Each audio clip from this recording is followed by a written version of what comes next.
बहुत शुक्रिया आप सभी का इतना प्यार और सम्मान देने के लिए। थैंक यू वेरी मच, शुक्रिया, बहुत बहुत धन्यवाद। Thank you. प्लीज़ बैठ जाइए। थैंक यू, शाबाश, थैंक यू। तो अभी बीच में आवाज़ आई थी कि आवाज़ नहीं आ रही, अभी आ रही है? पीछे नहीं आ रही ना? जब नहीं आ रही तो फिर कैसे हाथ हिला रहे हो आप? आपको कैसे पता मैं क्या पूछ रहा हूँ? यही तो मैं चेक कर रहा था। अच्छा, ये कहना चाह रहे हो कम आ रही है ना? वो गर्मी की वजह से कम आ रही है ना? लेकिन ये कोशिश तो कर रहे हैं, लेकिन जब तक जैसी है उसी से काम चलाते हैं, क्या दिक्कत है? ठीक है। तो कुछ चीज़ ऐसी होती है जो हमारे हाथ में है ना, और कुछ चीज़ें ऐसी होती है जो हमारे हाथ में नहीं है। जैसे गर्मी को कम करना भी हमारे हाथ में नहीं है, परमात्मा के हाथ में है ना। लेकिन पसीना पहुंच रहा था हमारे हाथ में है। मैं तो यही सोच रहा था। कोई बात नहीं, ये थोड़ी सी कम हो गई आवाज़, पीछे के लिए थोड़ा सा हेल्प करिए। हेलो, सबसे पहले मैं बहुत बहुत धन्यवाद देना चाहता हूँ आप सभी का, और जितना भी शुक्रिया अदा करूँ आपके लिए उतना कम है। आपने इतना प्यार दिया, इतना सम्मान दिया, इतनी फूलों से स्वागत किया, और मैं ऊपर वाले परमपिता परमात्मा से आप सबके लिए प्रार्थना करना चाहता हूँ कि जितना सम्मान आपने मुझे दिया उससे कई गुना ज़्यादा सम्मान का हकदार, फूलों का हकदार, तालियों का हकदार, मालाओं का हकदार बड़े मालिक आपको बनाए, ऊपर वाला आपको बनाए। आपके घर में बहुत सारी खुशियाँ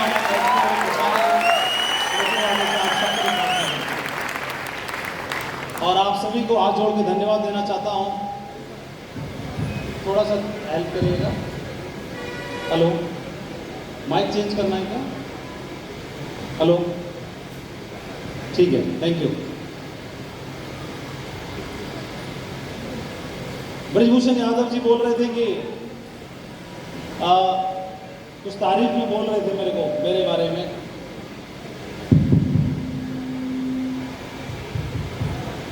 हेलो,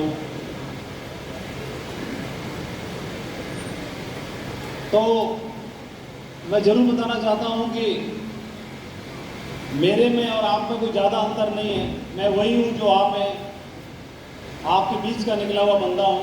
आप में मेरे में कोई ज़्यादा अंतर नहीं है।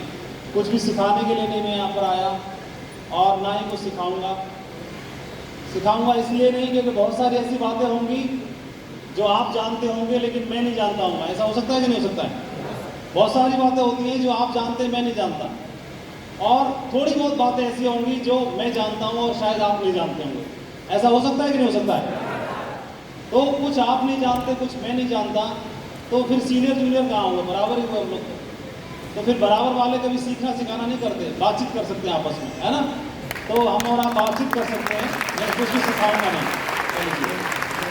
और दूसरी चीज़, आप में मेरे में ज़्यादा अंतर नहीं है, ज़्यादा अंतर नहीं है। ऐसे चलेगा? तो आप में मेरे में ज़्यादा अंतर नहीं है, वही मैं हूँ वही आप हैं। आप में मेरे में बस इतना सा अंतर है, थोड़ा सा, बहुत थोड़ा अंतर है, थोड़ा सा अंतर है, बहुत थोड़ा अंतर है। वो अंतर ये क्या है? सेल्स ऑफ बिजनेस जो है, जिस बिजनेस को आप कर रहे हैं, ये एक हाईवे है, ये हाईवे, और इस हाईवे पर सब लोग चल रहे हैं, और इस हाईवे पर मैं भी चल रहा हूँ।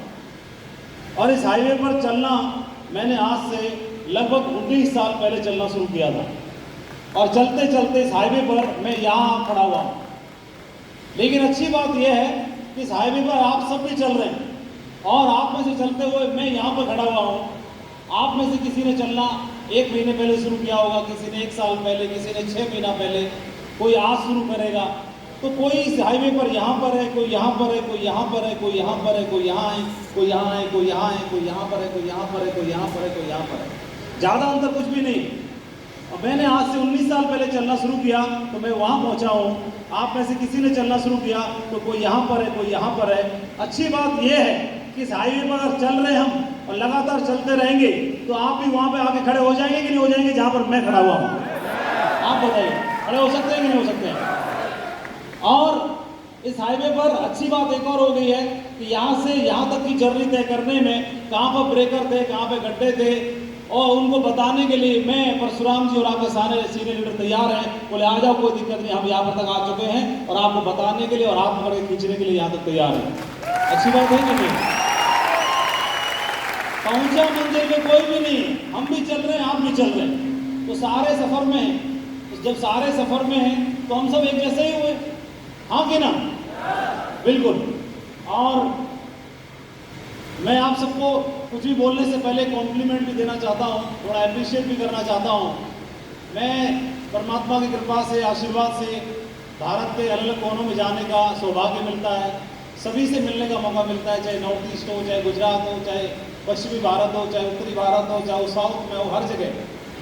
लेकिन मैं देखता हूँ कि इतना डेडिकेशन लोगों में देखने के लिए तो मिलता है, लेकिन मैंने इतना जोश के साथ, डिसिप्लिन के साथ और इतना कमिटमेंट वाले लोग मैंने आज तक नहीं देखे जो हाल में देख रहा हूँ। आज मैं अप्रिशिएट करना चाहता हूँ, इतनी गर्मी में भी होने के बावजूद भी, इतने लंबे समय से आप यहाँ हॉल में बैठे हैं और उसके बावजूद भी इतना डिसिप्लिन, ऐसा मुझे लगता है इसी टीम में संभव है, इसी टीम में पॉसिबल हो सकता है, कहीं और पॉसिबल नहीं हो सकता।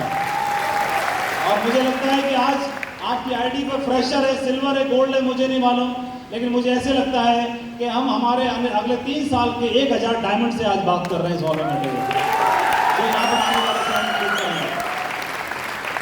मैं संक्षिप्त में, शॉर्टकट में अपने बारे में बताना चाहता हूँ। मेरा नाम माधव सिंह है, मैं आगरा में, नज़दीकी शहर है, वहाँ पर मेरा जन्म हुआ, वही मेरी कर्मस्थली भी है।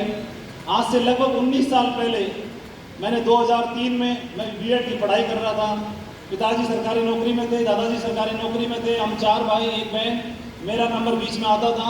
और हर घर में जहाँ पर नौकरी होती है सबको यही बात बताई जाती है कि नौकरी कर लो, सरकारी नौकरी कर लोगे तो अच्छा हो जाएगा। ये बात सही है कि नहीं?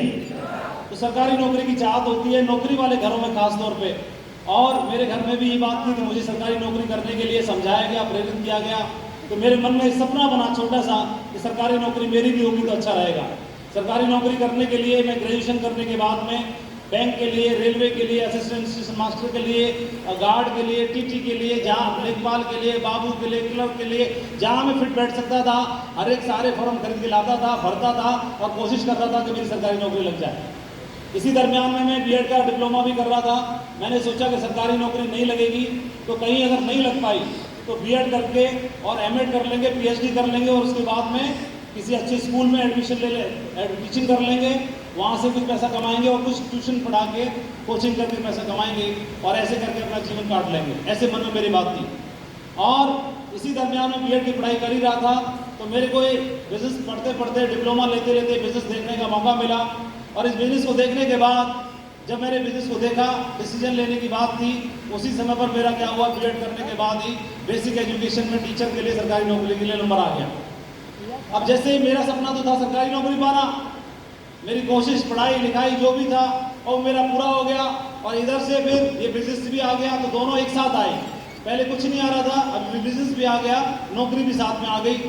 अब इस बिजनेस को करने के लिए मेरे मन में क्वेश्चन आया। वो क्वेश्चन क्या आया, वो जानना चाहोगे आप लोग? वो क्वेश्चन था कि मेरे को तो सरकारी नौकरी मिल गई, अब मेरे को क्या करने की जरूरत है? बात सही है कि नहीं?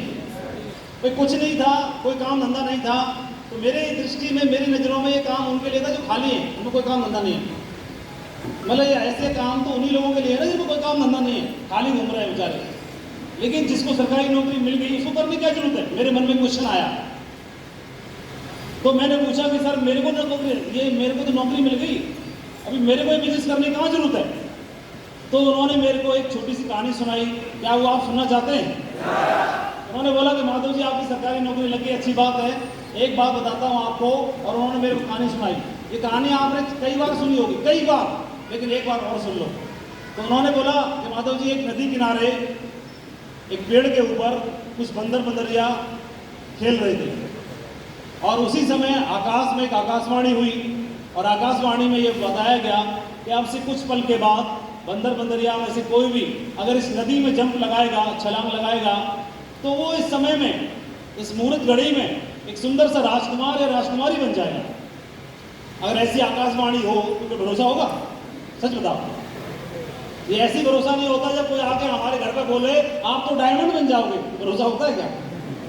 बस ऐसी आकाशवाणी हुई।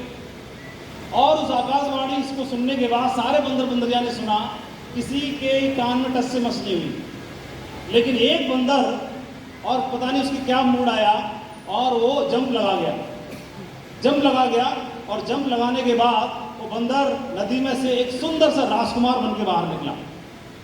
इस सारी घटना को वहाँ पर उसी देश से एक राजकुमारी घूम रही थी, वहाँ पर शिकार के लिए आई हुई थी, और वो राजकुमारी ने सारी घटना को आकाशवाणी को सुना और सुनने के बाद वह उस जो बंदर राजकुमार बन चुका था उसके नज़दीक जाती है और उससे सवाल करती है कि आप बताओ कि आकाशवाणी तो सबने सुनी थी, आकाशवाणी सबके लिए हुई थी, लेकिन आप अकेले क्यों कूदे?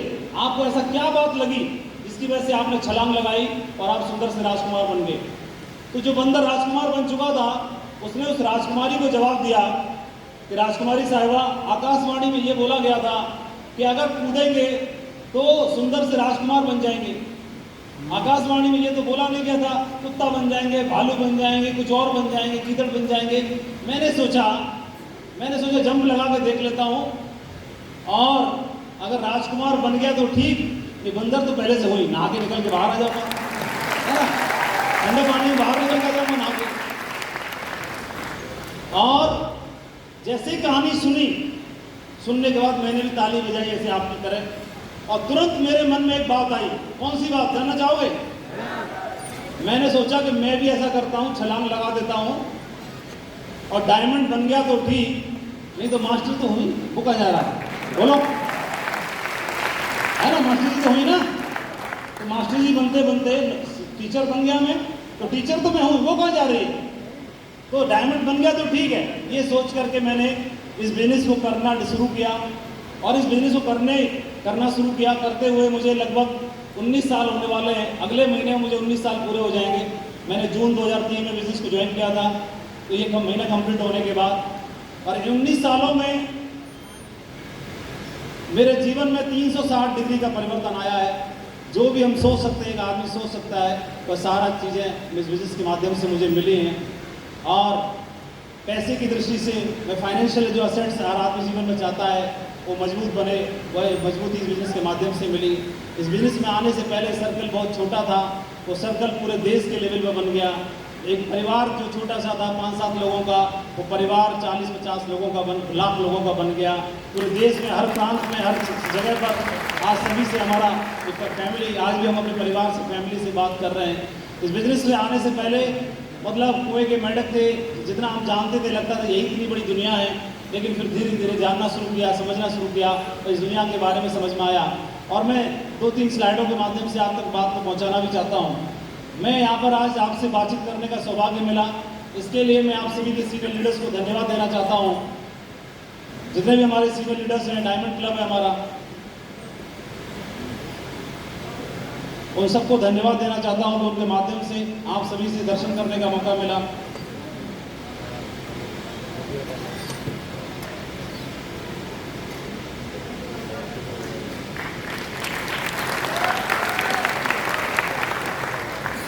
सबसे पहले थैंक यू बोलना चाहता हूँ, सीनियर लीडर यहाँ बैठे हैं, मरकरी बन के दिखाया जिन्होंने, बीबी यादव जी, उनके साथ में घनश्याम यादव जी, और जिनकी टीम है शानदार टीम, लेट स्वर्गीय अवधेश यादव जी, और mister JP Yadav ji, R K. Yadav ji, Vipin Singh ji, और हमारे नेक्स्ट नए डायमंड बनने जा रहे हैं मिस्टर सतीश तिवारी और मिस्टर इंद्र कुमार जी, जो बहुत जल्दी आपको डायमंड कोशी में आने का मौका मिलेगा। एक और डायमंड जिन्होंने जो खुद डायमंड तो बन रहे हैं, लेकिन उन्होंने ऐसा बीड़ा उठाया कि अपनी टीम में भी 3 डायमंड बना के दिखाए, और उनका नाम कोई और नहीं, मिस्टर पन्नेलाल यादव जी, जो अभी डायमंड बनने जा रहे हैं। इनकी डायमंड शिफ्ट कोशी में आपको आने का मौका मिलेगा। और हमारे ढेर सारे साथी हैं जिन्होंने रूबी बन के दिखाया, ओपल बन के दिखाया, और जो बहुत जल्दी डायमंड होने वाले हैं। आज 3 बेटे और तीनों डायमंड, और तीनों को ऐसे सच्चे संस्कार देने वाले स्वयं बाबूजी भी यहाँ पर आए हुए हैं, मैं उनको भी नमस्कार बोलना चाहता हूँ।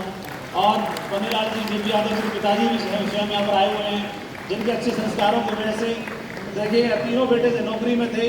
थोड़ा आप चेहरा उधर दिखा दीजिए, तीनों लोग। ये बाबूजी हैं, ये अपने ज़माने के मशहूर आदमी रहे हैं, बहुत ही प्रसिद्ध आदमी हैं, और इन्होंने अपने बच्चों को संस्कार दिए। 3 बेटे पढ़ाया लिखाया, और तीनों बेटे से नौकरी में पहुँचाए। नौकरी में पहुँचाने के बाद सेल्स ऑफ बिजनेस में तीनों को डायमंड शिप तक पहुँचा दिया था। आज 3 बेटे, तीनों डायमंड। और इनके साथ में लगातार बिजनेस तेजी से चलता चला जा रहा है। मैं और धन्यवाद देना चाहता हूँ हमारे ढेर सारे और साथी जिन्होंने नेक्स्ट डायमंड शिप की सीरीज में बहुत जल्दी और 2022 में डायमंड बनने वाले हैं। और मैं बताना चाहता हूँ, सबसे पहले नाम लेना चाहता हूँ सुधीर चौहान जी, जो बहुत ही दमदार लीडर हैं, उनके चेहरे पर हमेशा मुस्कुराहट बनी रहती है और हमारे बहुत ही पसंदीदा लीडर हैं। अनीता राणा जी, जो बहुत दमदारी के साथ में काम करती हैं, महिलाओं के लिए इंस्पायर करने का काम करती हैं। आप देखेंगे महिलाओं को ऐसे सोचते थे कि इस तरह के बिजनेस में तो सफल हो ही नहीं सकती।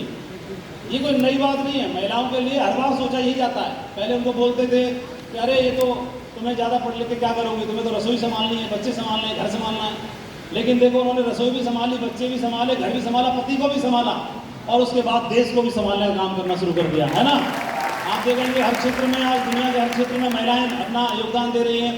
चाहे बॉर्डर पर जाने की बात हो, चाहे पायलट बनने की बात हो, चाहे आज ट्रैक्टर चलाने की बात हो, चाहे आज ट्रक चलाने की बात हो, फोर्स में जाने की बात हो, CISF में, CRPF में, RPF में, सिविल पुलिस में, फोर्स में, इंडियन आर्मी में, हर फोर्स में आज वो जा रही हैं, बॉर्डर पे पहुंच रही हैं, लड़ाकू विमान चलाने के लिए तैयार हो रही हैं, तो ओलंपिक में गोल्ड मेडल जीत के लेके आ रहे हैं, देश का नाम रोशन कर रहे हैं और घर को भी संभाल रहे हैं। तो हर क्षेत्र में आगे आ रही हैं, तो फिर सेफ शॉप में डायमंड बनने से कैसे चूक सकती हैं। और इसका विश्वास दिलाने के लिए अनीता राणा जी ने एमराल्ड बन के प्रूव कर दिया कि जब मैं बन सकती हूँ तो आप भी बन सकते हैं। तो जोरदार तालियां होनी चाहिए उनके लिए। और अनीता राणा जी के साथ में मिस्टर अंकित यादव जी और हमारे मनीष शर्मा जी, धनंजय यादव, सतीश तिवारी जी, इंद्र कुमार जी, अंजना द्विवेदी जिन्होंने कानपुर से बहुत शानदार लेवल अचीव करके दिखाया, रजत सोनवानी यंगस्टर्स के लिए रोल मॉडल बनकर दिखाया। आप देखिए इतनी कम एज है, इतनी कम एज में लोग बच्चे नाड़ा भागना नहीं सीख पाते, लेकिन इस एज में टाइगर के साथ में आज देखेंगे 8000 लोगों का कारवां है पूरे MP में और पूरे उत्तर प्रदेश में बहुत बड़ा काम खड़ा करके दिखाया। बहुत ही डेडिकेटेड आदमी, बहुत ही ईमानदार पर्सन है और इतनी गजब की मैच्योरिटी इनके अंदर। और इन जैसे मतलब आप देखेंगे, इनसे आप मिलेंगे, 15 मिनट इनके साथ बैठेंगे, 15 मिनट में इनके फैन हो जाओगे आप, इतना ज़बरदस्त बंदा है। रजत सोनवानी, पवन यादव, अमरजीत यादव, अशोक यादव, रमेश यादव, संजीव यादव और ढेर सारे लाइन भरे पड़े हैं। मैं जरूर चाहता हूँ कि हमारे जितने भी एमराल्ड हैं, और एक बार वहीं पर अपनी जगह खड़े हो जाएंगे, एमराल्ड लीडर्स, रूबी लीडर्स, ओपल लीडर्स और टोपाज लीडर्स, मैं जरूर चाहता हूँ टोपाज लीडर्स भी खड़े हो जाएं। देखिए ढेर सारे लीडर्स हैं, मैं जरूर चाहता हूँ इनके लिए शानदार तालियां होनी चाहिए। बहुत शानदार लीडरशिप है, प्राउड ऑफ यू ऑल।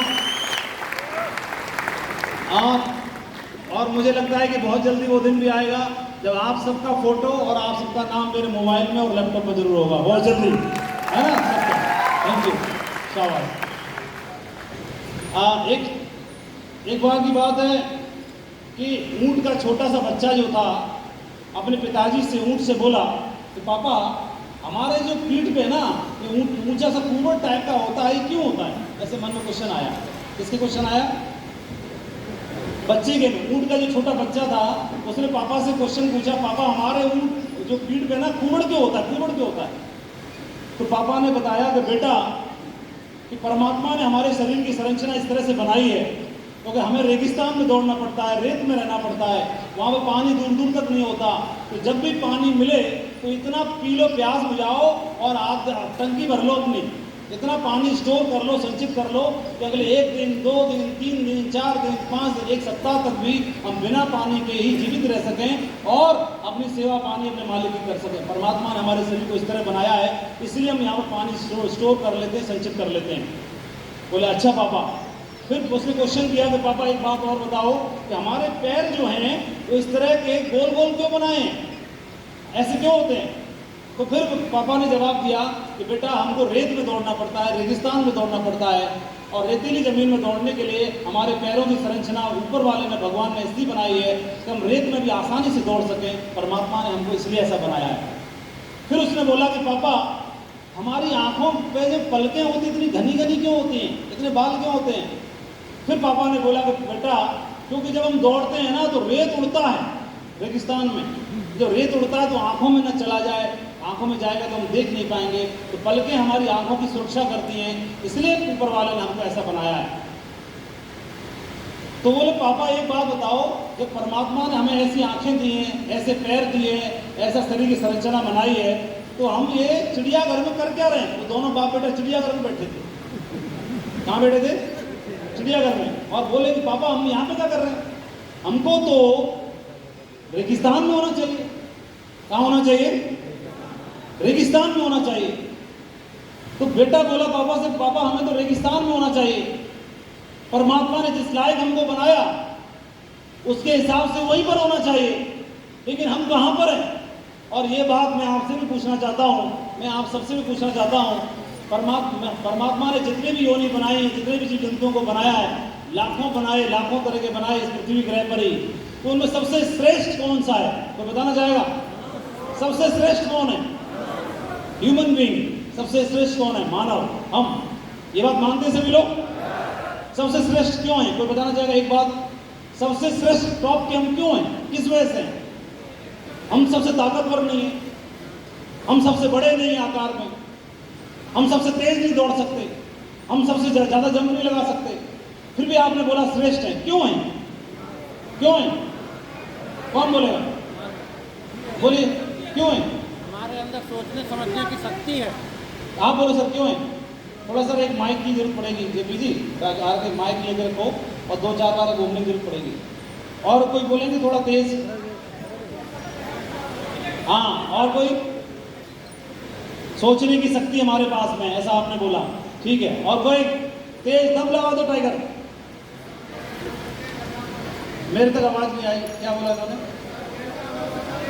जैसा सोच सकते हैं वैसा कर सकते हैं। और आप बोलिए सर। सर हम दूसरे के अनुभव से उससे अच्छा कर सकते हैं, उसके अनुभव से खुद को निखार सकते हैं, हमारे अंदर सोचने समझने की शक्ति।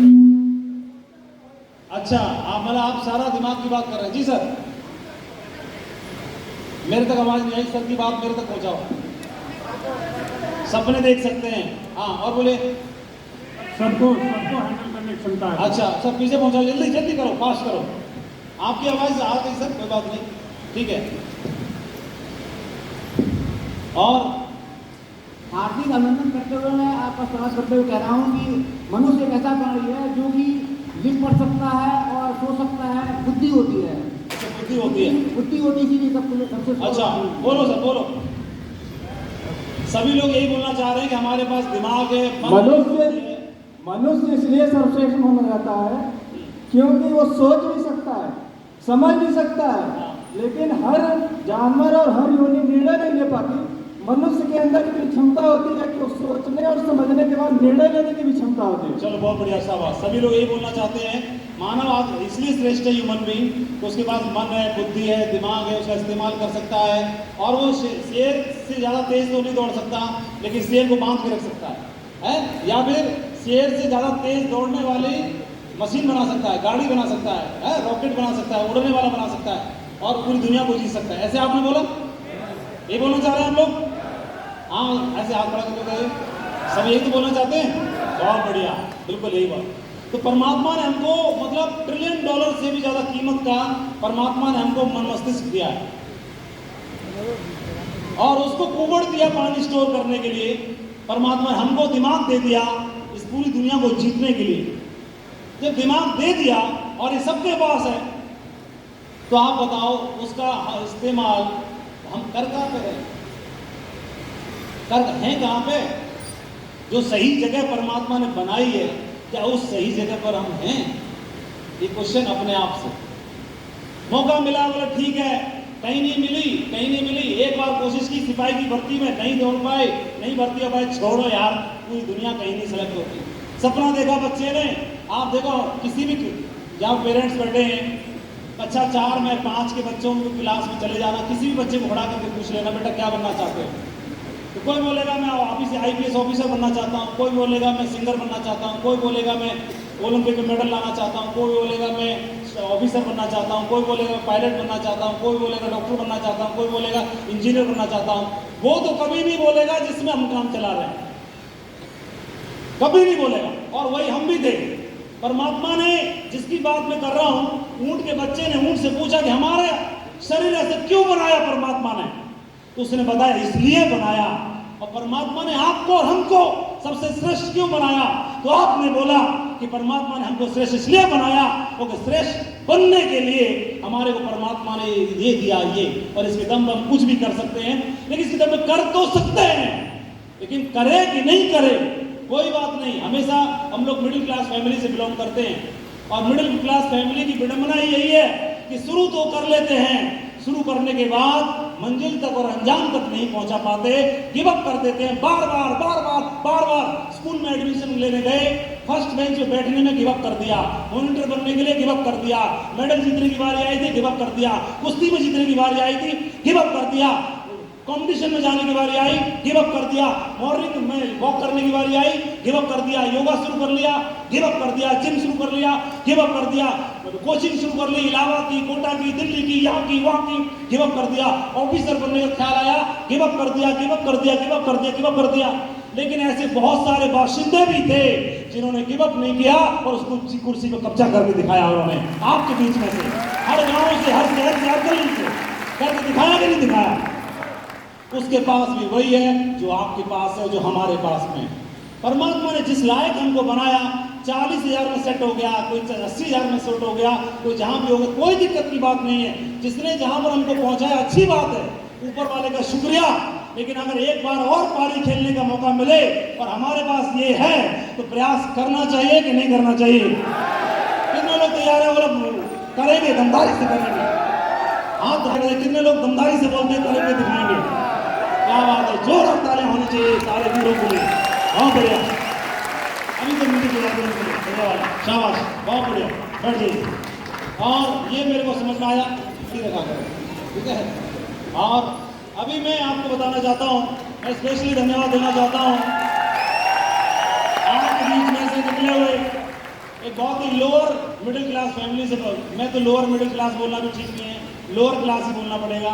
घर में खाने के दाने के मोहताज थे, पिताजी मजदूरी करते थे और जैसे तैसे करके दौड़ भाग करके बच्चे की नौकरी लग गई पीएससी में, और पता नहीं नजर लग गई किसी की, वो भी चली गई, और वो भी चली गई। पिताजी साथ छोड़ के चले गए, घर में जिम्मेदारी भाइयों की, परिवार की, इसकी उसकी। और इस बंदे के पास में मौका था कि जीवन भर नौकरी में लगा रहे, इसके पास मौका था कि ये ऐसे ही अपने जीवन को मीडियोकर में निकाल दे। लेकिन इन्होंने डिसीजन लिया कि मैं कुछ करूंगा, जीवन ऐसे जैसे नहीं निकालूंगा। आपके बीच में भीड़ में से निकल करके और इस बिजनेस में 5 लाख से ज्यादा का परिवार बना के दिखाया, क्राउन एम्बेसडर बन के दिखाया। जोरदार तालियां होनी चाहिए उससे परशुराम जी के लिए। शुरुआत करी और इतना बड़ा गोल लेकर इतना बड़े विजन और सफलता के अंजाम तक पहुंचा कर दिखाया। अरे हंस लो, बढ़िया हिला लो, बहुत बढ़िया।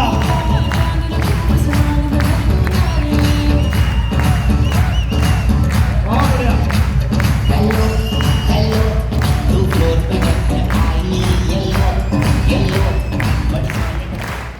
तो कितने लोग वादा करते हैं कि आपका फोटो यहाँ पर डालने के लिए आप मजबूर कर देंगे हमको? पूरे भारत में घूम घूम के दिखाऊंगा, पूरे भारत में घूम घूम के दिखाऊंगा। सही है, बहुत बढ़िया, शाबाश, बैठ जाइए। और दोस्तों, हम लोग ना ऐसी दुनिया में रहते हैं जो कारण और परिणाम की दुनिया है। क्या की है? कारण और परिणाम की दुनिया। जैसे मैं अगर मैं टीचर हूँ तो ये क्या है? परिणाम है। क्या है? परिणाम। लेकिन इस टीचर बनने के पीछे कारण भी रहे होंगे कि नहीं रहे होंगे? आप बताइए। बाबूजी अगर पहलवान थे तो पहलवान क्या है? ये रिजल्ट है, परिणाम है। लेकिन इस परिणाम के पीछे कारण भी रहे होंगे कि नहीं रहे होंगे? बोलो हाँ कि ना। आप जिस नौकरी में, जो खेती कर रहे हैं, जो दुकान चला रहे हैं, जो व्यवसाय कर रहे हैं, वो आपका रिजल्ट है, परिणाम है। लेकिन इस परिणाम के पीछे कुछ कारण भी होंगे कि नहीं होंगे? आपने वो मेहनत की, आप फोर्स में गए, आपने नौकरी करने के लिए प्रयास किया, दौड़े, आपने जीत की तैयारी की, दौड़ने की तैयारी की, भर्ती होने की तैयारी की। एक बार में नहीं हुए, 2 बार में नहीं हुए, फिर प्रयास किया और आप लगातार मेहनत करते रहे, लगातार तैयार करते रहे। जो सुबह जल्दी उठते थे, आपने सेक्रीफाइस किया, कीमत पे की, और उसके बाद लगे रहे और आप वहां पर पहुंचे। तो ये क्या रहे? ये सब कारण होते हैं। कारण जो हैं, कारण अगर हैं, ये कारण है कि इसमें चल रहा हूँ। परिणाम ये है कि मैं यहाँ खड़ा हुआ हूँ, मैं यहाँ खड़ा हूँ, इस हॉल में खड़ा हुआ हूँ, तो ये तो परिणाम है। लेकिन इस परिणाम के पीछे कुछ कारण होंगे कि नहीं होंगे? बिल्कुल, हम कारण और परिणाम की दुनिया में रहते हैं। और कारण और परिणाम का मतलब है karma has no menu, you get serve what you deserve. हम जहाँ भी हैं, जैसे भी हैं, जिस लेवल पर भी हैं, वहाँ पर जो भी हमको मिल रहा है हम उसी के लिए पात्रता रखते हैं, उसी के योग्य हैं, और जिसके लिए हम योग्य होते हैं, योग्य बना लेते हैं अपने आप को, परमात्मा आपको उतना ही दे देता है। तो हम कारण और परिणाम की दुनिया में रहते हैं। जितने भी हमने एफर्ट्स डाले अपने जीवन में पिछले, उसका रिजल्ट हमें आज मिल रहा है। और अगर आज हम परिणाम आगे बेहतर लेना चाहते हैं, तो आज अगर नए एफर्ट्स डालते हैं, तो अगले 5 साल में, 10 साल में परिणाम बदल जाएंगे कि नहीं बदल जाएंगे? बदल, कितने लोग बोलते हैं बदल जाएंगे परिणाम? बिल्कुल। और हम जो भी जीवन में परिणाम चाहते हैं, हम लोग ना इस टाइप की फैमिली से बिलोंग करने वाले लोग हैं ज़्यादातर। हम लोगों में ज़्यादातर 20,000 रुपये महीने कमाने से लेके 80-90 हज़ार रुपये महीना कमाने तक के लोग ज़्यादा बैठे होंगे यहाँ पर। बात सही है कि नहीं? तो हम लोग नॉर्मल परिवार के लोग हैं, और नॉर्मल परिवार के लोगों में क्या होता है कि we belong to lower middle class family से बिलोंग करते हैं। यहाँ पर मन में चाहत तो होती है ये भी कर लूँ, ये भी कर लूँ, ये भी आ जाए, वो भी आ जाए, लेकिन एक ही दिक्कत रहती है, हम शुरू तो करना जानते हैं, शुरू तो कर लेते हैं, लेकिन गिवअप कर देते हैं, छोड़ देते हैं। और मैं एक छोटा सा उदाहरण सुनाना चाहता हूँ। एक बार क्या हुआ, एक बर्तन में पानी भरा, और पानी भरे हुए पानी में, और उसको एक गैस के ऊपर और चूल्हे के ऊपर रख दिया गर्म होने के लिए, और उसमें मेढक को डाल दिया। अब मेढक को डाल दिया, पानी पहले ठंडा था, और धीरे धीरे पानी गुनगुना होने लगा। मेढक ठंडे पानी में मजे ले रहा फुल। पानी जैसे थोड़ा थोड़ा गर्म होना शुरू हुआ, गुनगुना होना शुरू हुआ, मेढक के कान अलर्ट हुए, पानी गुनगुना हो रहा है। लेकिन फिर उसको मजा आने लगा गुनगुने पानी। बोला कोई दिक्कत की बात नहीं है, बॉडी में स्पा हो जाएगी, मसाज हो जाएगी, बढ़िया गुनगुने पानी से, है ना, मसाज हो जाएगी, स्पा हो जाएगी। तो उसने क्या किया, तुरंत बॉडी को चेंज कर लिया। तो बॉडी का अपने आप को एडजस्टमेंट करना शुरू कर दिया। टेम्परेचर बढ़ता रहा, मतलब पानी गर्म होता रहा, वो बॉडी को एडजस्ट करता रहा, गर्म होता रहा, एडजस्ट करता रहा, गर्म होता रहा, एडजस्ट करता रहा, और एक लेवल ऐसा आया कि पानी बॉइलिंग पॉइंट में पहुंचने वाला था। और अभी उसका दिमाग आया कि पानी कुछ ज़्यादा ही गर्म हो रहा है भाई, अब तो अपन को निकलना पड़ेगा, और अपना को निकलना पड़ेगा ये सोच करके उसने जंप लगाने की कोशिश की। तब तक क्या हुआ, बॉडी को एडजस्ट करते करते और वह अपनी ताकत खो चुका था, और वह चाह करके भी जंप नहीं कर पाया। अभी आप बताओ, मेरा आपसे प्रश्न है कि मेढक को किसने मारा? गर्म पानी ने मारा, या उसके सही समय पर सही डिसीजन नहीं लेने की कारण की वजह से उस कारण ने उसको मारा? क्या बोलते हैं आप, पहला कि दूसरा? पानी ने नहीं मेढक को नहीं मारा। उसके लिए जैसे ही हम लोग भी ऐसे ही हैं, हमारे जीवन में जो मिल जाता है, भूखे प्यासे इतने होते हैं, 10,000 20,000 महीना आ जाए ठीक है, वो अच्छा लगना शुरू हो जाता है।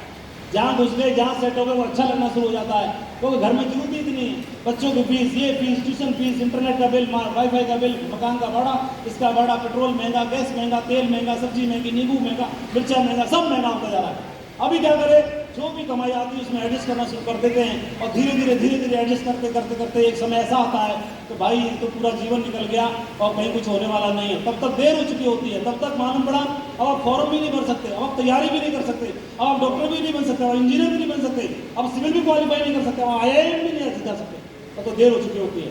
और ये बहुत जरूरी है। लेकिन एक बात जरूरी है इन सब चीज़ों के बावजूद भी, कि जब भी मौका मिले अपने जीवन में कुछ आगे बढ़ने का, तो प्रयास हमें करना चाहिए कि नहीं करना चाहिए?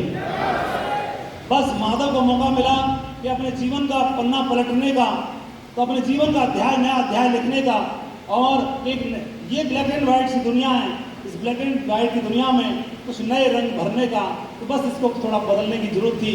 और ऐसा बदलाव करने के लिए मेरे जीवन में मेरे दरवाजे पर बिजनेस आ गया, सेप्स ऑफ बिजनेस मेरे दरवाजे पर आ गया। वो बिजनेस जो आपके घर पर है, आपके दरवाजे पर है। और एक और उदाहरण दिखाना चाहता हूँ। एक मिस्टर अर्जुनन थे, 2002 में इस प्लान को उन्होंने देखा। देखने के बाद इस बिजनेस को जैसे तैसे करके ज्वाइन किया। ज्वाइन करने के बाद और उनकी आर्मी में थे, आगरा में पहले पोस्टिंग थी, तब उन्होंने ज्वाइन किया। और शुरुआत में इन्होंने काम किया, 2-3 महीने काम करने के बाद 250-300 लोगों की टीम बना दी एक झटके में, 2-3 महीने में।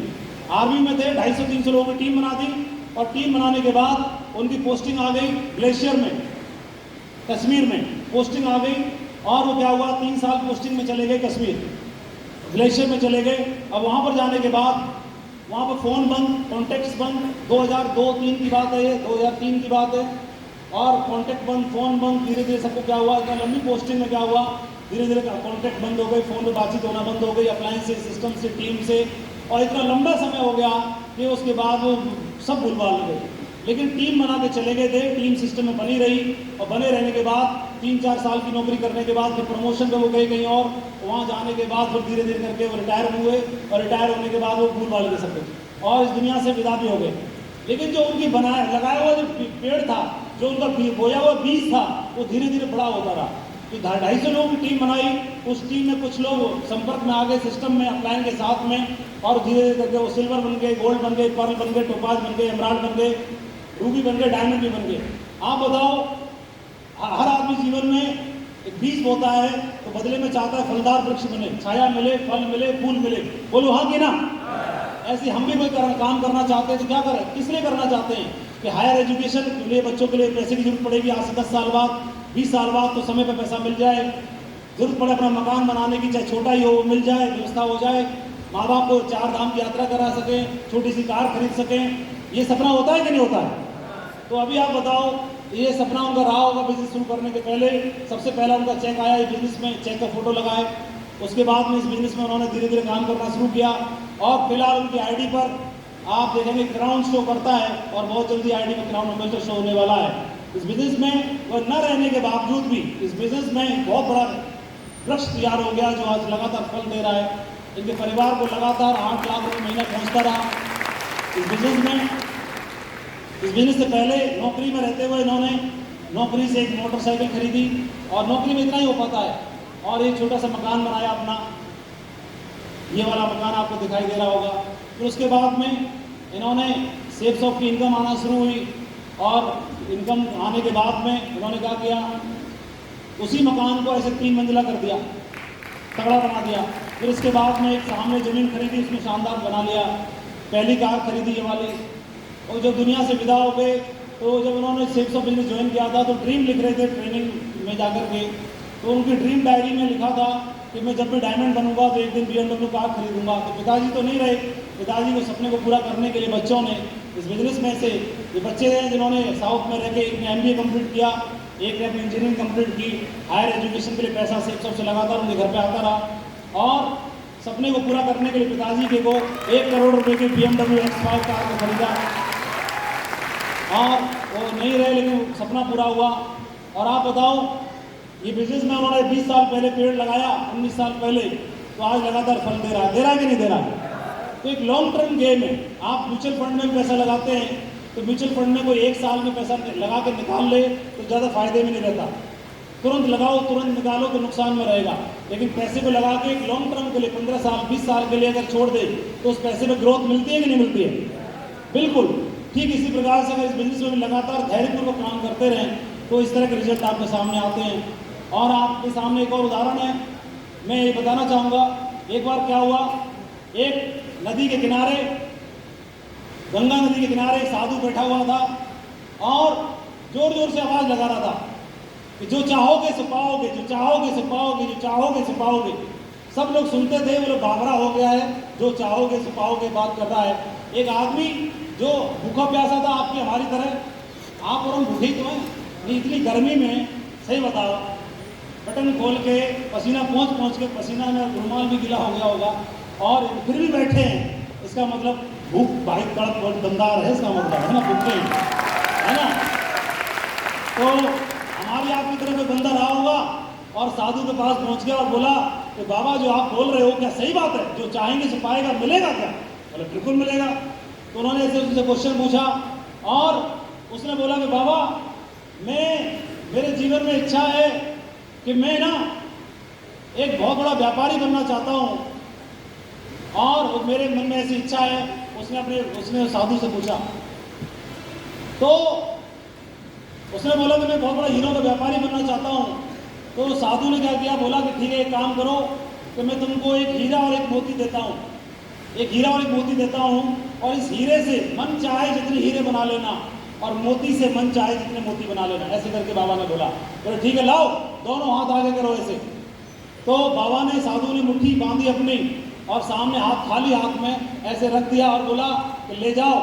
और साधु ने बोला कि हथेली आगे बढ़ाओ और हथेली को बंद कर लेना और मैं दुनिया का सबसे अनमोल तुम्हें हीरा दे रहा हूँ और इस हीरे को, सबसे अनमोल हीरे को कहते हैं समय। इससे तुम जितने भी चाहो उतने हीरे बना सकते हो। और दूसरे हथेली को उन्होंने रख दिया, मैं सबसे दुनिया का सबसे कीमती मोती दे रहा हूँ, और इस मोती को कहते हैं धैर्य। इसको भी हाथ में संभाल कर रखोगे तो इन दोनों के दम पर तुम कितने बड़े भी व्यापारी बन सकते हो। हमारे बिजनेस में भी बिल्कुल दोनों चीज़ें लागू होती हैं। बिजनेस में थोड़ा लगातार प्रयास करोगे, लगातार एफर्ट्स डालोगे, थोड़ा समय लगेगा और थोड़ा पेशेंस भी लगेगा, धैर्य लगेगा, लेकिन दोनों के दम पर न बल्कि आप जहाँ परशुराम जी बैठे हैं, जहाँ भूषण जी बैठे हैं, जहाँ घनश्याम जी बैठे हैं, वहाँ बैठ सकते हो, बल्कि आप इस भारत में कोई से भी मंच का हकदार बन सकते हो, किसी भी लेवल का हकदार बन सकते हो।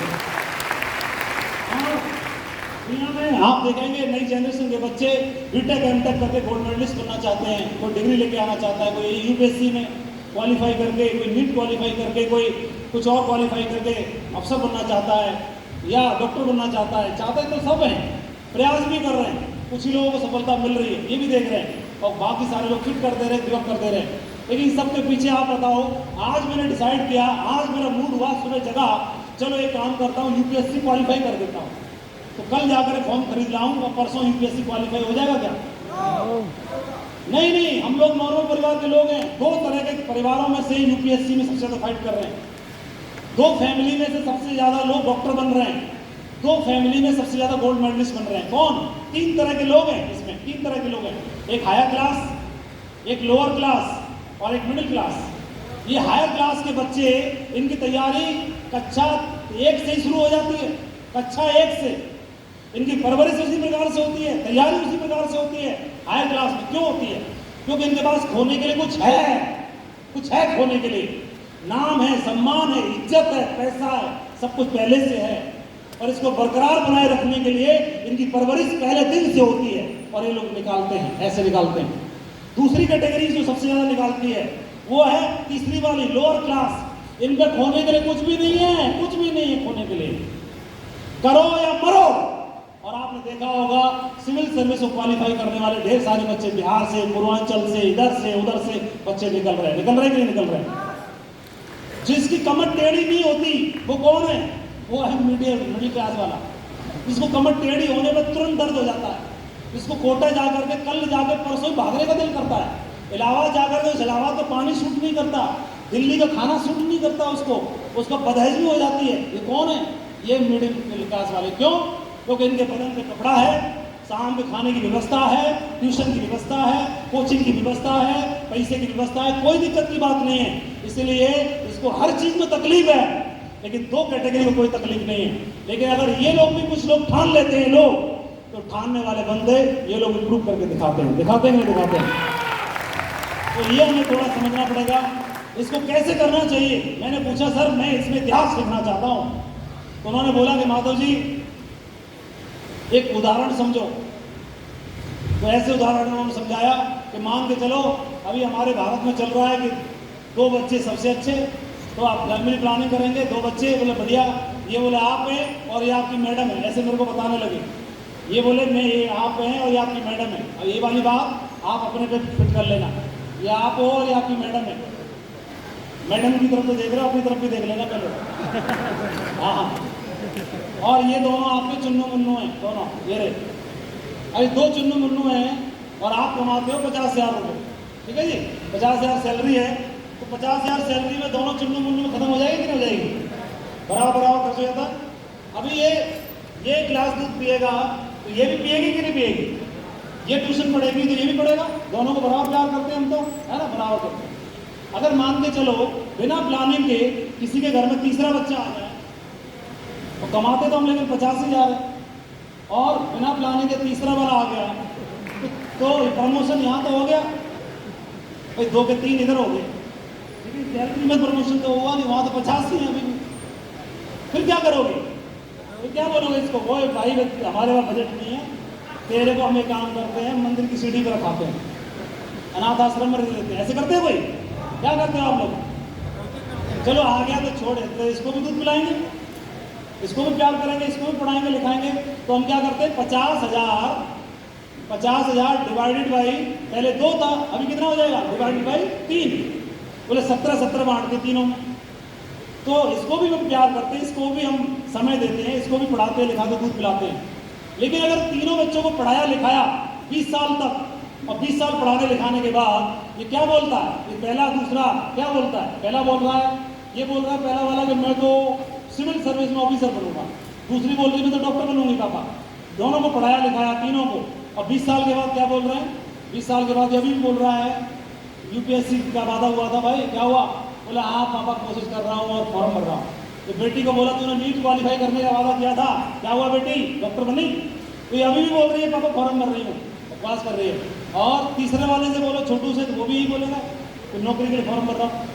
लेकिन अगर मान के चलो किसी के घर में तीसरे बच्चे को नहीं भी आया तो सेफ सॉफ्ट वाले बच्चे को अगर गोद के रूप में ले लें, सेफ सॉफ्ट को मान लेंगे तीसरा बच्चा है हमारा सेफ सॉफ्ट को, और अगले 20 साल के लिए गोद ले लें, 20 साल के लिए, तो 2 ही बच्चे हमारे को हो गए चुन्नू मुन्नू, और तीसरा बच्चा हमारा कौन सा हो गया, छोटू, कौन सा, सेफ सॉफ्ट। अब जितना खर्चा इस पे, इतना इस पे, इतना ही इस पे, इतना प्यार इसको, इतना प्यार इसको, इतना ही प्यार इसको, इतना समय इसको, इतना समय इसको, और इतना ही समय इसको, बिना किसी भेदभाव के अगर तीनों बच्चों को लगातार एक जैसा पाला और 20 साल पाला, तो मैं आपसे जवाब चाहता हूँ, पहले बच्चे से 20 साल बाद पूछोगे पता नहीं वो सेलेक्ट हुआ कि नहीं हुआ, दूसरे वाले से पूछना कि 20 साल बाद वो भी सेलेक्ट हुई कि नहीं हुई मालूम नहीं है, लेकिन तीसरे वाले से पूछना, छोटू से, सेफ सॉफ्ट से, 20 साल बाद भाई क्या हुआ, तो वो जवाब देता है कि लोग आईडी खोल के देखो पापा, पापा लोग आईडी में यूनिवर्सल क्राउन एम्बेसडर दिखाई दे रहा है, खोल के देख लो।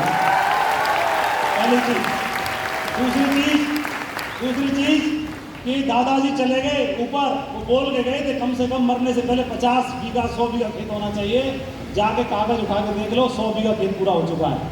और किसी का खेत का सपना है, किसी का सपना है कि बेटी बोला मेरी दीदी डॉक्टर बनना चाहती है और वो अगर नीट क्वालिफाई नहीं कर पा रही तो पता करो कितने लगेंगे, 1 करोड़ 1.5 करोड़ ले जाओ, कराओ एडमिशन, कोई चिंता की बात नहीं है, बनाओ डॉक्टर उसको, कोई चिंता की बात नहीं है। तो वहाँ का भी बैकअप मिल गया और आप सपना भी पूरे हो गए, घर भी बन गया। अगर ये हमने कर लिया तो एवरी डे रिवार्ड डे बन सकता है कि नहीं बन सकता है। तो इसकी हमें तैयारी करनी है और इसको उतनी शिद्दत से पालना है तो बहुत बड़ा काम खड़ा हो सकता है। तो तैयार हैं हम लोग सेफ सॉफ्ट की शानदार शुरुआत करने के लिए? दोस्तों बहुत ही पावरफुल बिजनेस है। करना क्या है इसमें, मैंने पूछा कि फ्रीडे में करूंगा, तीसरे बच्चे की तरह पालूंगा। अब दिमाग में करना क्या है, तो करने के लिए है क्या, इतनी जो अच्छी चीज़ है तो उसको अच्छी चीज़ को तो प्रमोशन करने की जरूरत थोड़ी पड़ती है, वो अपने आप प्रमोट होता है अपने आप।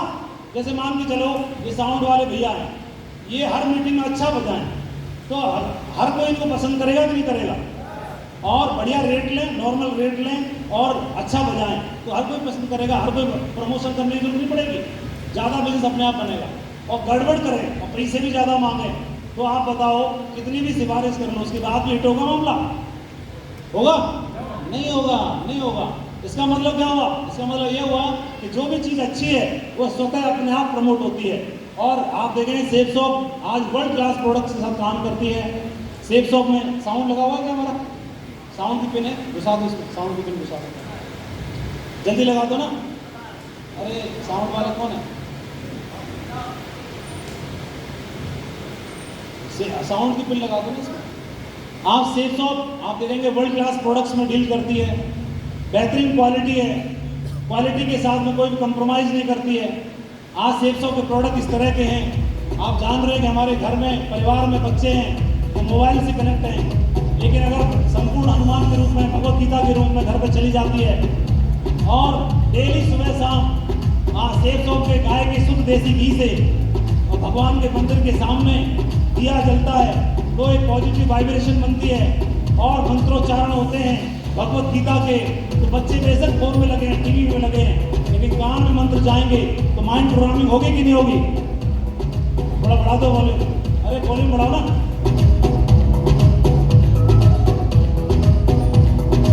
थोड़ी सारी हो जाए, छोटी छोटी।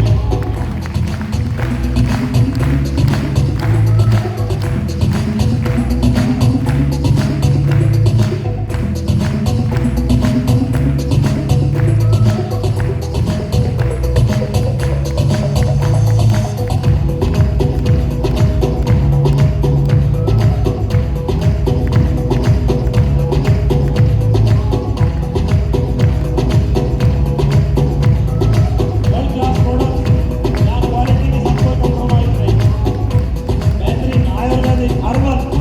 खूबसूरत।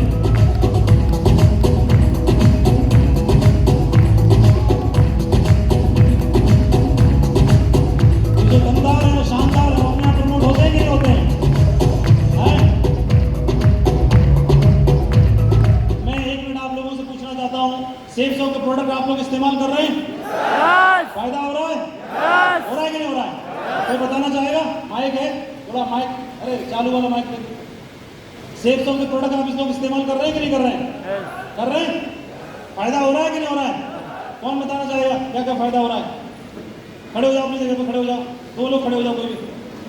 क्या फायदा हो रहा है इनसे पूछो। माइक चालू करो। अरे भाई हो भाई, माइक चालू कर देना दोस्त, माइक को चालू कर दो। कन्हैयालाल जी, ये माइक चलाना सीखना पड़ता है, आप लोग कोशिश तो सीख ली।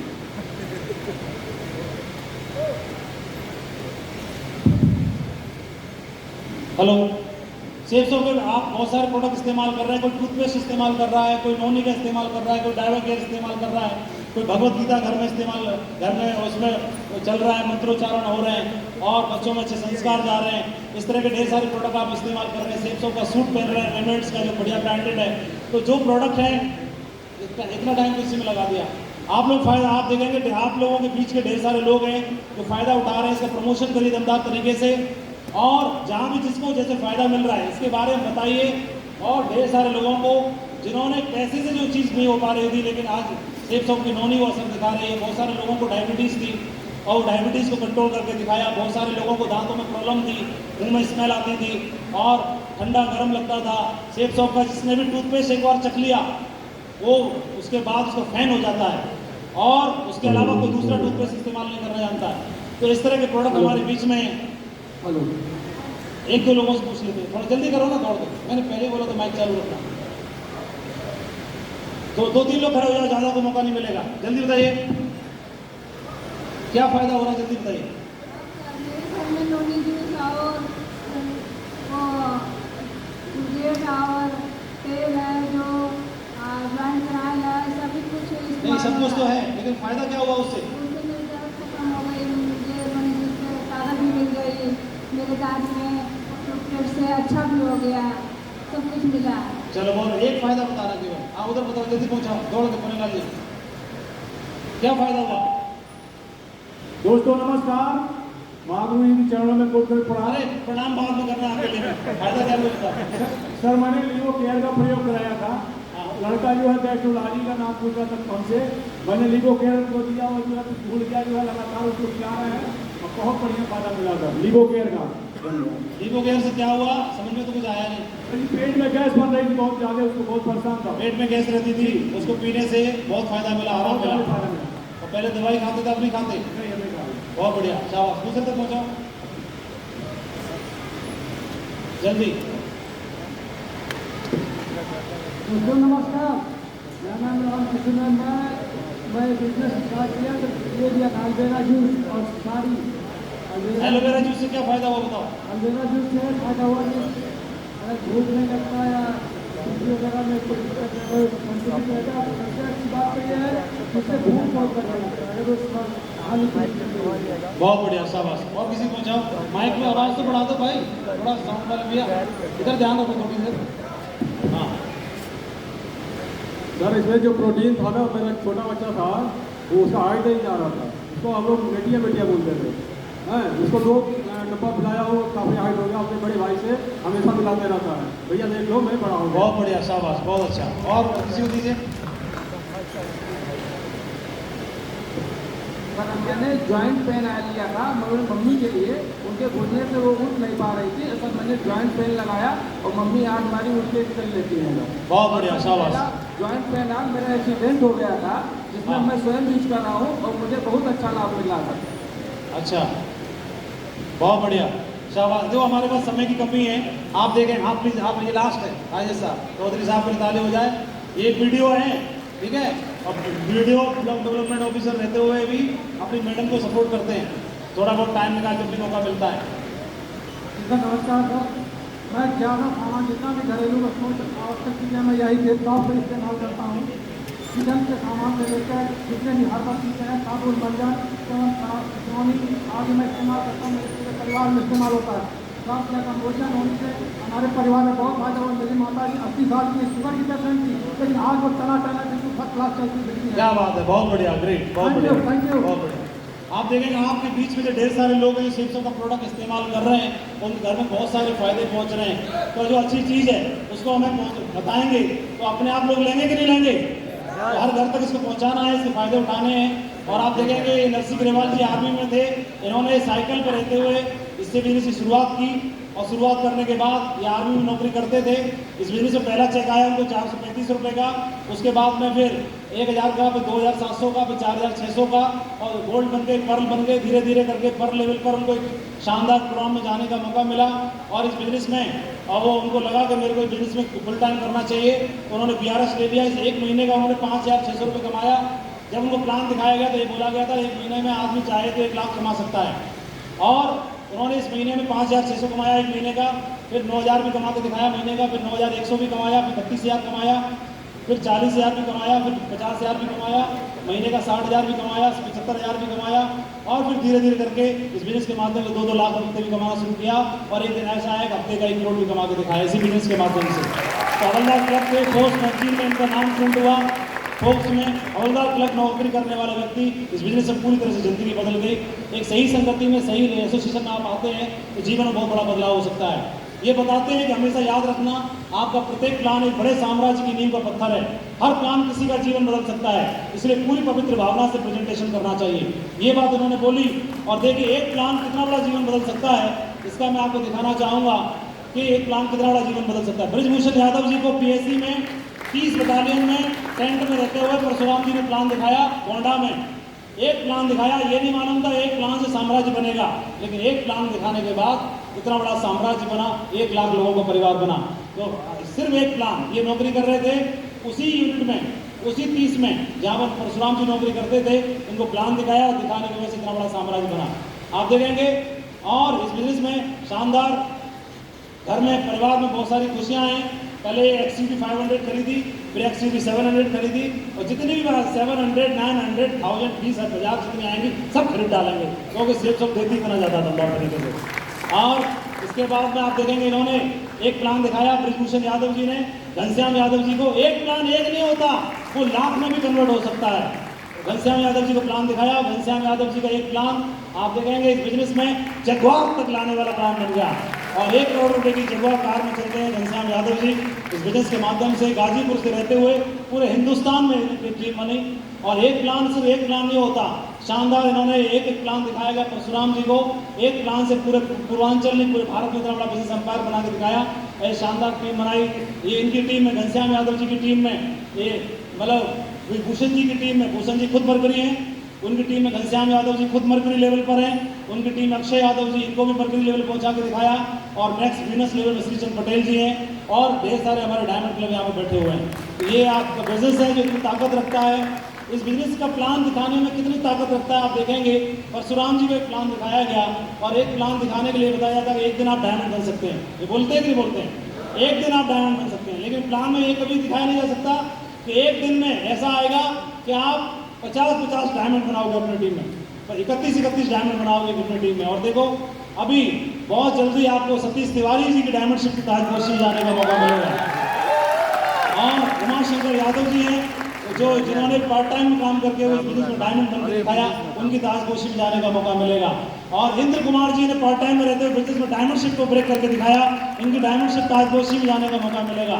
राजेंद्र यादव जी जो आर्मी से रिटायर्ड हैं, इनकी ताजपोशी होने वाली है। आदर्श बाजला जो खुद ही एक बड़े घराने से थे, मारवाड़ी थे, और बंगाल में मारवाड़ सिलीगुड़ी में बहुत बड़ा व्यापारी थे, वहाँ पर रहते हुए उन्होंने डायमंड बनकर दिखाया।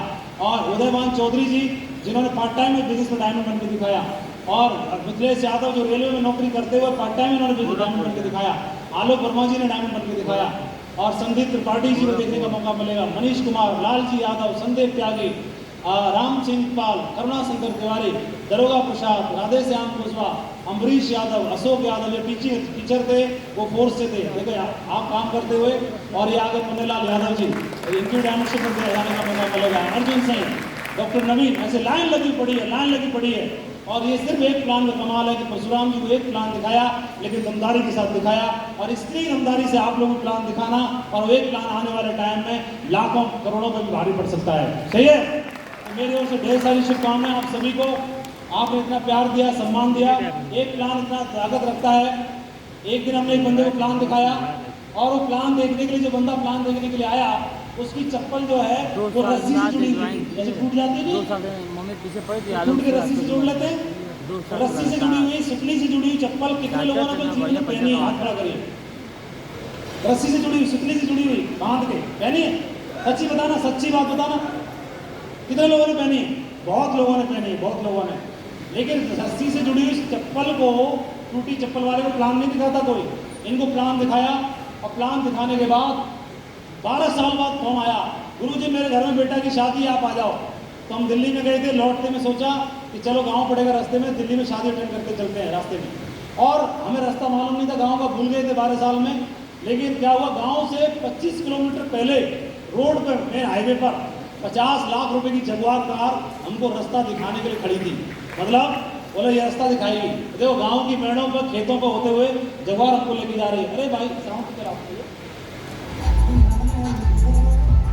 ये जगुआर लेके जा रही है हमको, और मुझे लगता है एक दिन आपकी भी जगुआर आएगी गाँव का रास्ता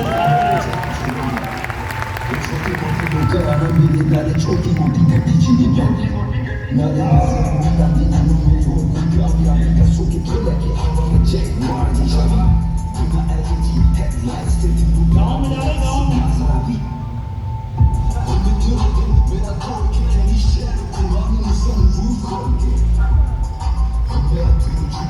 और जब गांव पहुंचे तो गांव पहुंचने के बाद उन्होंने बोला कि देखो सर, यहाँ पर हमारी भैंस बनती थी, और यहाँ पर छप्पर था, यहाँ पर ऐसे था। तो गांव में पहुंचे, सबसे बड़ी कार फॉर्च्यूनर गाड़ी खड़ी, सबसे बड़ी हवेली उनकी, और 50 बीघा खेत खरीद लिया। लाल बहादुर शर्मा उनका नाम है, जो बच्ची के, बेटी की जो स्कॉलरशिप के पैसे से उन्होंने ज्वाइन किया था, इस बीच इतना बड़ा काम खड़ा कर दिया, और मर्करी लेवल पहुंचे, प्लान बनने वाले। एक प्लान इतना बड़ा काम खड़ा कर सकता है कि नहीं कर सकता है? कितने लोग दमदारी के साथ प्लान दिखाएंगे? कितने लोग डायमंड बन के दिखाएंगे? तो शेरों के घर में जन्म लिया है, और माँ ने शेर का बच्चा समझ के दूध पिलाया है। और मैं नॉर्मल लोगों से बात नहीं कर रहा, शेरों से बात कर रहा हूँ। और बब्बर शेर हमेशा दहाड़ता है, तो चाहे अकेला हो, चाहे एक हो, चाहे 2 हो, चाहे 3 हो, हमेशा दहाड़ता है। और बब्बर शेर दहाड़ता हुआ चला करता है। और लखनऊ के इस हॉल में 1000 बब्बर शेरों की दहाड़ आज साबित कर देगी कि आने वाला है, बहुत बड़ा काम कराने वाला है। मैं नंबर 1 टीम से बात कर रहा हूँ, मैं डायमंड से बात कर रहा हूँ, जो इतिहास बना के दिखाएंगे। और मुझे मालूम है आज से अगले 3 साल में सबसे ज्यादा डायमंड कहीं से निकलेंगे, इसी हॉल से निकलेंगे। ऐसा क्या मैं सही बोल रहा हूँ? बहुत बढ़िया, great, thank you very much, wish you all the best. बहुत बहुत धन्यवाद, मैंने ज़्यादा समय लिया आप लोगों का, इतना समय देने के लिए, इतना प्यार देने के लिए दिल से आपका बहुत बहुत धन्यवाद, बहुत बहुत शुक्रिया। एक बार फिर से आप सबके लिए प्रार्थना करता हूँ कि सबके ताज, सबके सिर पर डायमंड का ताज पहनते हुए देखना चाहते हैं, सबके सीने पर डायमंड की ब्लैक बेल्ट देखना चाहते हैं। इन्हीं शब्दों के साथ मैं थैंक यू वेरी मच, शुक्रिया। जबरदस्त तालियां होनी चाहिए, सर के लिए जबरदस्त तालियां।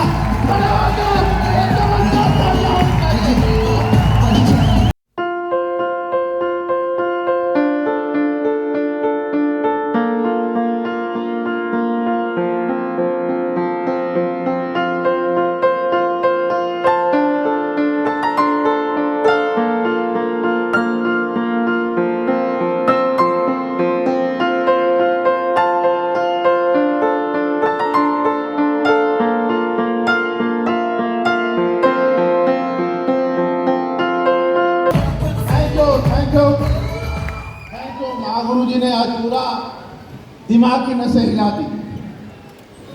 जो इंसान